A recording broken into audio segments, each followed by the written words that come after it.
Jose David. Okay, the legacy of Calles y Sueños. So Calles y Sueños emerged after all these things, as I was saying before, that the collapse of the Soviet Union, the collapse of the Berlin Wall, uh, the militancy, political militancy, diminished here. So what do? We had lost.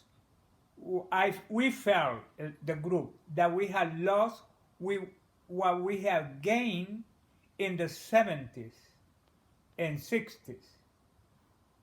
And then all these places like Casastlan, Centro de la Causa, the Apple Building, that were won by fights, became non-for-profit. And that was really finished. So we left. What do we do now? We don't have money. We don't want to be a asociación civil, se dice en español, but it's like non-for-profit. And so we don't have, what do we do? So one morning, I was living already in Pilsen, on 17th Place and Halsted. One morning in April, I believe, I woke up thinking, what do we do?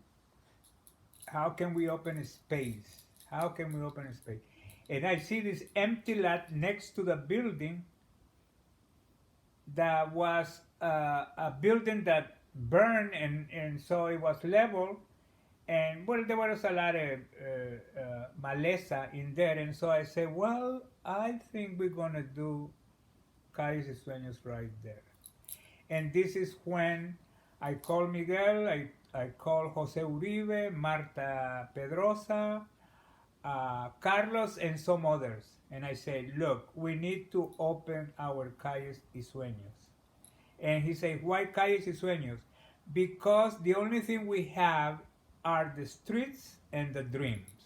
There is nothing else.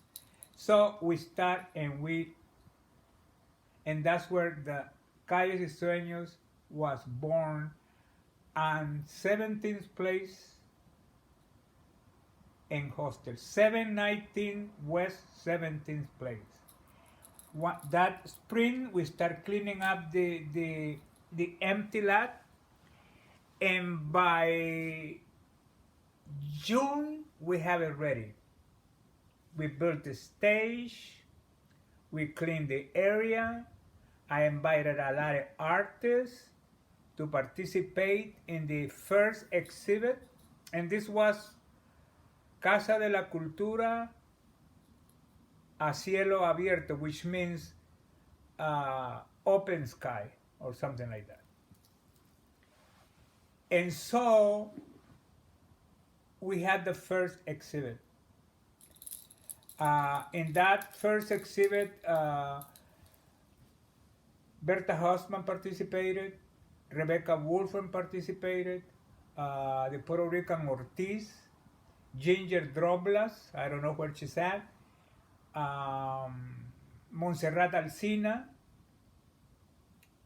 and we have this exhibit. Tomás Utreras came and accompanied me because that's when I start doing what I call it poesía actuada, which is performatic poetry. But that's what they call it now. But I didn't. See, I just read Pablo Neruda. I remember the poem that I read that night was Walking Around. Everybody knows the poem. And in the music background was Tomás de Utrera. I also did the César Vallejo,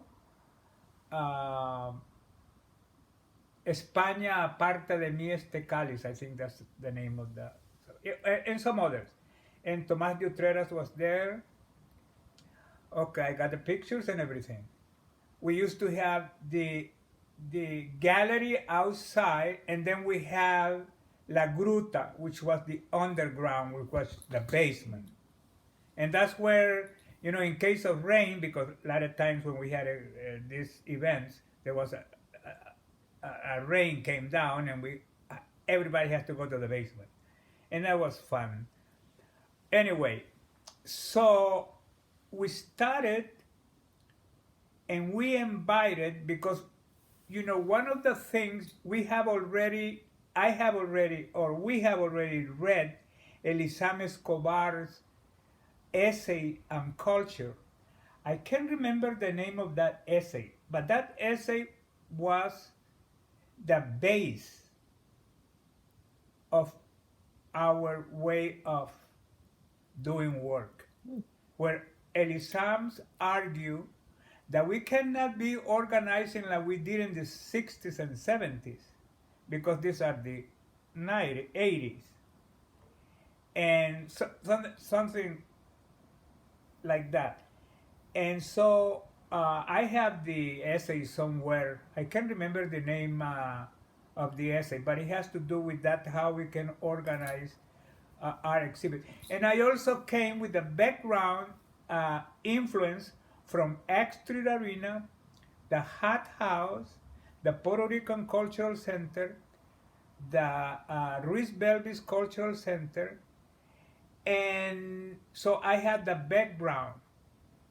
And that's why Calles y Sueños was so attractive, because of the internationalist approach that we have. And also it was like Latin Americanist, what they call a Latin Americanist. That's why we had the quote that was always there. I fought not to bring that down, which is the quote by Mariátegui, the Marxist philosopher, the Peruvian philosopher Mariátegui.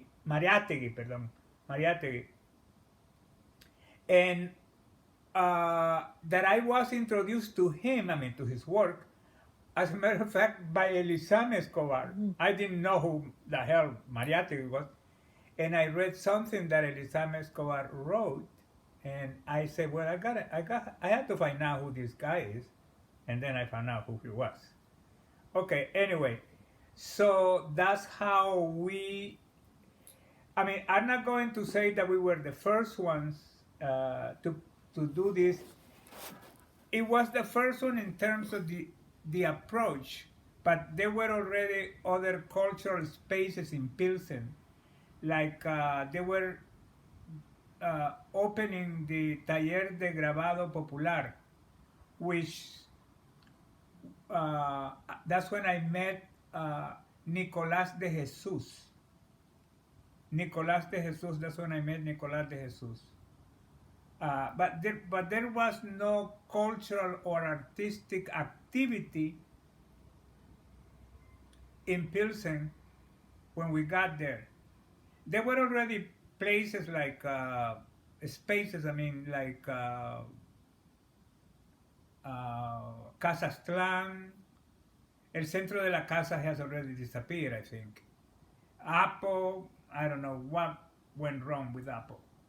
And then we have this other space that promote Mexican art, La Décima Musa. We used to go to La Décima Musa, but it was just this sort of, and we were trying to break away with this narrow nationalism, because I come from a different way of thinking. We were continentalists, which we learned that from the Cuban Revolution, from Fidel and from Guevara and the others. I would say the Cuban revolutionaries, because Fidel is not the only one. But, and so we come from that, and we were internationalists because that's something we learned from Guevara, and I understood that very well.